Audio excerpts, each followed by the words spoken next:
Bonjour à tous, j'espère que vous allez bien. Bon, alors aujourd'hui les amis, pour commencer, on va parler de Bardella. Alors je crois que ça mérite que vous m'explosiez la barre des likes. Et oui, je vais chercher des jeux de mots dans le futur, mais tu penses être où? Alors fais péter ton like, ça va bien se passer, t'inquiète pas. Bon, et on va commencer tout de suite avec cette info exceptionnelle. Jordan Bardella, le seul et unique, a été aperçu à l'Assemblée européenne. Il est venu au boulot, mais on en a de la chance. Par contre, on va pas se mentir, l'absentéisme a laissé des séquelles. Ah bah c'est simple, Jordan Bardella ne sait plus où il est. Regardez-le se ridiculiser. Jordan Bardella. Je souhaite faire un rappel au règlement, s'il vous plaît, sur la base de l'article 133 portant sur les déclarations de la Commission. Depuis sa prise de fonction, le président Trump a signé plusieurs dizaines de décrets montrant par là sa volonté d'appliquer sans délai et avec force son programme. Voici 2 mois que la Commission européenne est en place. C'est un rappel au règlement sur la base de l'article 133. Yeah, but this article is not about conferences outside or so. L'article 133 sur les déclarations de la Commission. Not when it's outside the institution. Sorry.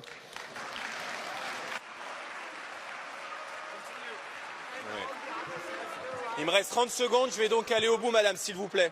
You can ask in the next meeting for a debate and for an oral question to the Commission, but we don't have a debate on Madame, what il the me reste 30 Commission secondes, s'il vous plaît, je vais says. aller au Sorry, we don't have a debate on what the Commission says somewhere in the world. It's not covered by the article you mentioned. Sorry. L'article We did- 133 du règlement intérieur No, sur les... we checked that beforehand, so no. Mais arrête-toi là, Bardella. Tu vois bien que la dame te dit que ce n'est pas le lieu pour lustrer les bouliches de Donald Trump. Non mais excusez-moi, je deviens vulgaire. Mais au bout d'un moment, toute l'extrême droite de notre pays essaye de nous vendre Trump. On dirait c'est leur président, on dirait c'est leur papa. C'est bon, on a compris. Vous êtes fan. Bah allez vous installer en Amérique. Tout le monde sera content. Bon, et pour une fois que Jordan Bardella est allé bosser à l'Assemblée européenne, les autres députés de son parti, eux, ne sont pas venus bosser dans notre assemblée. Ah bah on peut pas tout avoir, hein les amis. En même temps, on va pas se plaindre. Bah, vu qu'ils sont pas là, on va en profiter pour faire passer des lois sympas. Le scrutin est ouvert. Le scrutin est clos. Votant 173, exprimé 154, majorité 78, pour 149, contre 5. La proposition pour le repas au Crous à 1 euro est adoptée.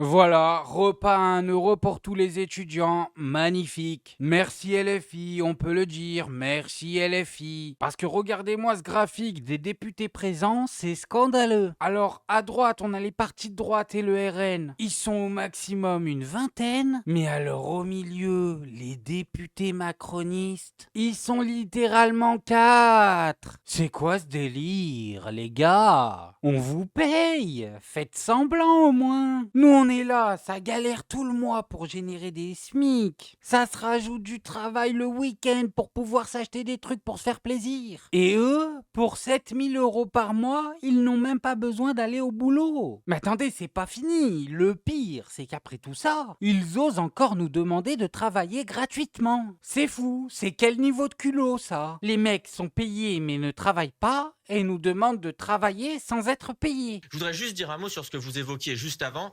sur Les ces 7 retraités, heures de les 7 travail gratuit. Rendez-vous compte. On résume, Là. c'était une journée de travail gratuite en plus pour financer le grand âge. Voilà. Rendez-vous compte que la Macronie est à 2 doigts de nous réinventer l'esclavage, quoi. Non mais imaginez qu'on va dire à des gens, vous allez travailler gratuitement. Pourquoi? Parce que vous travaillez déjà pas suffisamment? Alors que la productivité des Français a été multipliée par 3 ces dernières 50 années? Si la productivité des Français a été multipliée par 3, leur temps de travail, leur salaire a été multiplié par 3. Non, la réalité, c'est que ce qui a été multiplié par 2 pendant le quinquennat Macron, c'est le patrimoine des 500 plus riches. Pourquoi? On demande aux salariés, aux gens qui galèrent tous les jours, d'aller travailler gratuitement, alors que pendant ce temps-là, on a des actionnaires qui font rien, qui passent la vie les mains dans les poches et qui ont encaissé 100 milliards d'euros l'année dernière. Et ça leur suffit pas, hein? Ça ne leur suffit pas. Notre productivité a été multipliée par 3. Leur richesse à eux a été multipliée par 2. Mais ça ne leur suffit pas. Les mecs veulent encore qu'on travaille une journée de plus gratuitement. Et si on accepte juste le principe, là c'est un jour, après ce sera 2 jours, après ce sera 3 jours, et avant même qu'on ait eu le temps de dire Macron démission, on sera tous là à travailler 2 semaines par an gratuitement. Mais vous croyez qu'on la connaît pas celle-là ou quoi? Bon, et sinon sur un autre sujet qui n'a rien à voir, on a Antoine Léaumont, député LFI, qui s'est mis à poser la vraie question à la Cour des comptes. Écoutez-moi ça, la question est sucrée. Est-ce que vous considérez, ou est-ce que dans les enquêtes que vous avez faites et les rapports que vous produisez, qu'il existe des industriels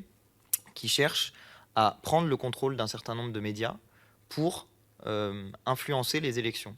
Je pense notamment à M. Bolloré, qui est clairement quelqu'un qui affiche une orientation politique favorable à l'extrême droite et qui, de fait, s'est rendu propriétaire de plusieurs journaux, le JDD, du JDD, d'une chaîne de télévision CNews et d'un institut de sondage, le CSA. Est-ce que vous pensez qu'il y a une volonté d'influencer les élections par ces différents achats et les lignes éditoriales qui sont à l'intérieur de ces différents médias? Non, il a récupéré les plus gros médias du pays. Il a racheté des instituts de sondage. Et on entend son idéologie sur toutes les chaînes de télé, mais il n'a pas d'idée derrière la tête. Il est de notoriété publique qu'un certain nombre de médias en France, presse écrite, radio ou chaînes de télévision, appartiennent à des industriels ou à des hommes d'entreprise.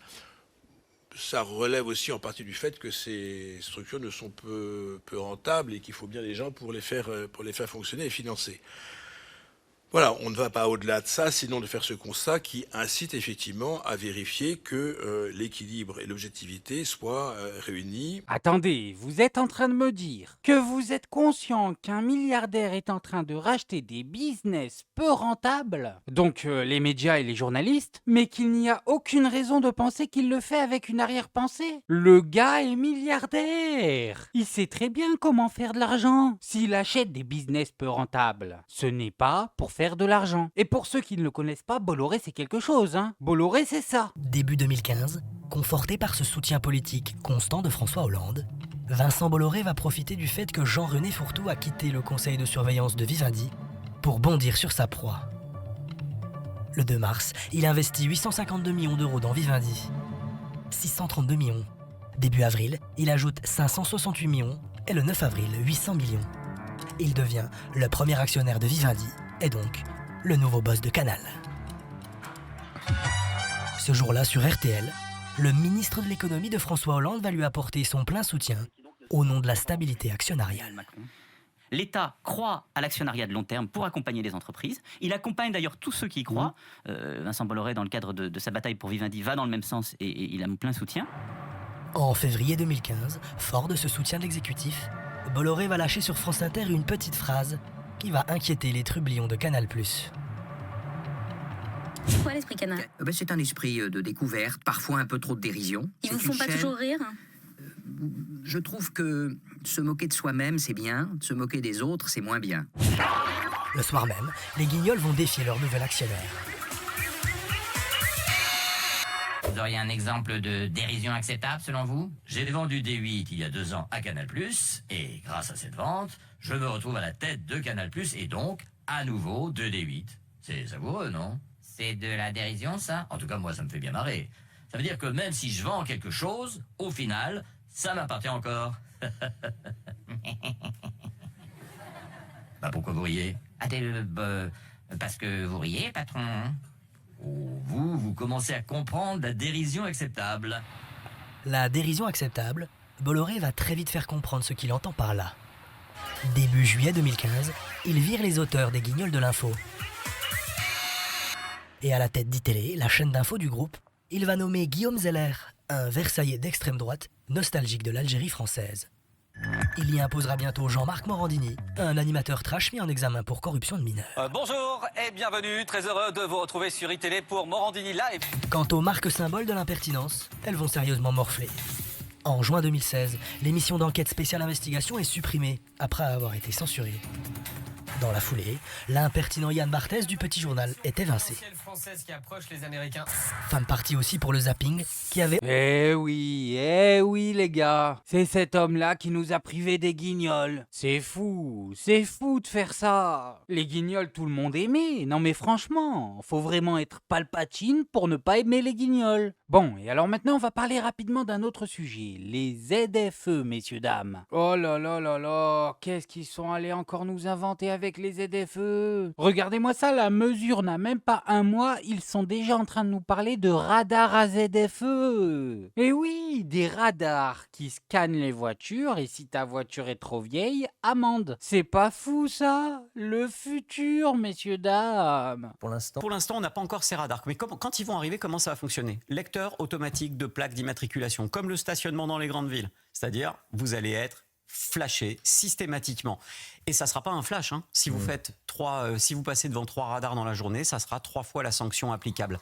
Donc ces zones à faibles émissions, que je dénonce depuis maintenant leur vote en 2019, c'est véritablement la plus grande bombe à retardement social qui existe en France. Mais les mecs pourront plus aller au boulot. Ils pourront plus amener leurs enfants à l'école. Il y a même plus le truc de se dire « Bon, j'y vais, mais j'ai une chance de pas me prendre l'amende. » Là, si t'y vas, t'es sûr de te prendre l'amende. Ah, on peut le dire, ils nous ont mis à l'amende. Heureusement qu'on a LFI quand même. Ah, je vous le dis, franchement, c'est le village d'Astérix, le délire, les derniers qui restent. En fait, c'est comme Batman, on a besoin d'eux parce que c'est devenu Gotham, c'est gangréné. Tu peux plus allumer la télé sans voir ce que j'appelle des colas Bolloré, c'est trop. C'est pour ça que de temps en temps, un Louis Boyard qui nous dit les termes, ça fait pas de mal. Tout le monde a vu l'offensive grossière des médias de Bolloré contre nous. Hein. On l'a vu. Et l'extrême droite, elle nous attaque parce que tous ces petits bourgeois de CNews qui n'ont jamais mis le pied dans une ville populaire, ils cherchent à raconter une histoire. Ils cherchent à inventer un grand remplacement. Ils cherchent à inventer un communautarisme. Sauf que ça n'existe pas, parce que nous, on y vit, donc on le sait. Et quand vous avez une liste comme celle-là, une liste qui est en train de raconter la dignité des travailleuses et travailleurs essentiels de ces villes populaires, quand vous avez une liste comme celle-là, qui est en train de raconter la fierté des habitants des quartiers populaires qui ne se laissent plus insulter impunément par les médias télé, quand vous avez une liste qui raconte la solidarité des Villeneuvoises, des Villeneuvois face à un État qui les a totalement abandonnés, on raconte la vérité. On montre la vérité à la France. Et c'est pour ça que l'extrême droite, elle nous attaque. Et je veux prendre un temps pour vous regarder là tous dans les yeux, tous les gens qui sont sur la liste. Ça fait 3 semaines qu'on est en train de prendre des coups. Ça fait 3 semaines que les attaques, les mensonges, les calomnies, les intimidations jusqu'à nos domiciles, elles nous arrivent. Et je veux que tous les Villeneuvois en soient témoins. Pendant ces 3 semaines, il n'y a pas eu une atteinte à la solidarité dans la liste. Il n'y en a pas eu un seul qui a baissé les yeux. Il n'y en a pas eu un seul pour pinailler et accuser l'autre. Non, quand on a vécu ça, on s'est serré les coudes. On est retourné sur le marché. On est retourné toquer à des portes. Et que si vous me posez la question, Louis, qu'est-ce qui peut me garantir qu'une fois que vous serez là-bas, vous réussirez à vous battre? Je vous en donne comme témoin les 3 semaines que nous avons vécues. Là, la liste qui est devant moi, elle est solidaire. Elle est capable de gagner des combats. C'est pour ça que j'ai confiance, que je suis fier de faire équipe avec eux, que je n'en retirerai pas un seul. Mais les gars, j'ai un radar, voilà, je vais vous dire la vérité, j'ai un radar. Un radar à être humain. Je sais quand quelqu'un ment, je vous le dis. Cette personne ne ment pas. Alors, est-ce que LFI sera amené un jour à nous trahir, à trahir ce qu'ils nous ont promis? C'est pas ça la question. Ce que je vous dis, c'est que Louis Boyard est personnellement convaincu qu'il ne trahira jamais ses principes. Voilà, c'est tout. Et moi, ça me suffit. Bon, et en bonus, on se regardera bien un petit extrait d'un éditorialiste de BFM TV qui nous fait des compliments sur Jean-Luc Mélenchon. Ah bah, c'est tellement rare, je dis pas non. Jean-Luc Mélenchon, on en pense tout ce qu'on en veut. Mais c'est une personnalité incroyable comme on n'en a pas 150. Alors, il représente quelque chose. Et puis alors lui, contrairement à beaucoup d'autres, il réfléchit, il fait des propositions. Il est non seulement cultivé, mais il a sa cohérence. Alors, je vais pas vous dire que c'est ma tasse de thé, que je suis d'accord avec ce qu'il raconte, ni avec sa façon de le raconter. Mais il existe, il incarne une gauche de rupture. Mais après tout, quand on repense à ce qu'ont été les gauches de rupture dans les décennies précédentes, je crois qu'il n'y en avait pas un seul qui l'approchait intellectuellement. Hein.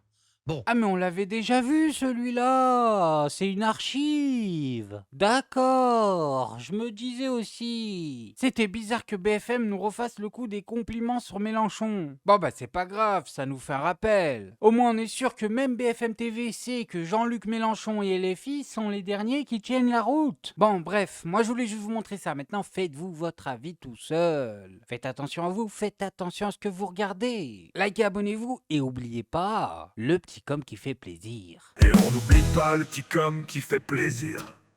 Non, le petit com qui fait plaisir. On n'oublie pas le petit com qui fait plaisir. Non, non, celui-là on l'oublie pas.